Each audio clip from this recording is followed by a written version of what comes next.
Завершились соревнования WorldSkills для юниоров в компетенции «Ювелирное дело». Свой профессионализм на деле показали 6 ребят в возрасте от 14 до 16 лет. Тему продолжит Александр Зубехин.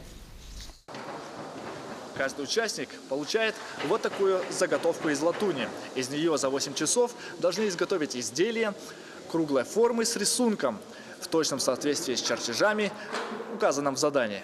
Помимо квадратной заготовки нужно использовать проволоку. На каждый из элементов отводится по 4 часа. В общей сложности 2 дня работы. То, что получилось, нужно соединить между собой с помощью операции пайки, чтобы в итоге получилось украшение подвеска. Пьезогорелкой пайку производят и, соответственно, собирают этим методом изделия. Раньше было одномодульное, и там несколько модулей собирали, может быть, чисто заклепкой или через колечко.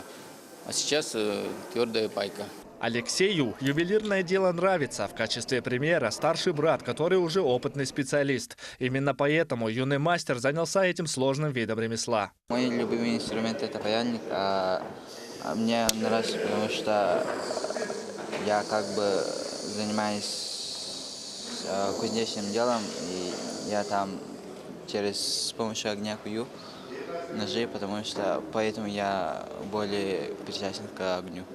Работают с инструментами настоящего ювелира. Пилят, сверлят и точат. Ошибка может стоить победы в соревнованиях. И не могут тут 2 раза выпилить.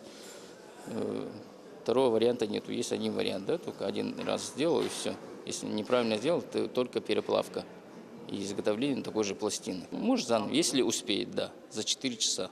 На сегодня в Якутии работает 8 крупных алмазогранильных заводов и около 35 ювелирных компаний. За последний год в республике произведено бриллиантов почти на 116 миллионов долларов США, а ювелирных изделий на 2 миллиарда рублей. То есть большая часть бриллиантов реализуется на экспорт. Поэтому стратегическая задача Якутии – мировое лидерство не только по алмазодобыче, но и по формированию алмазо-бриллиантового кластера. И первым шагом к этому станет создание ювелирно-гранильного кластера в Торкангаласы.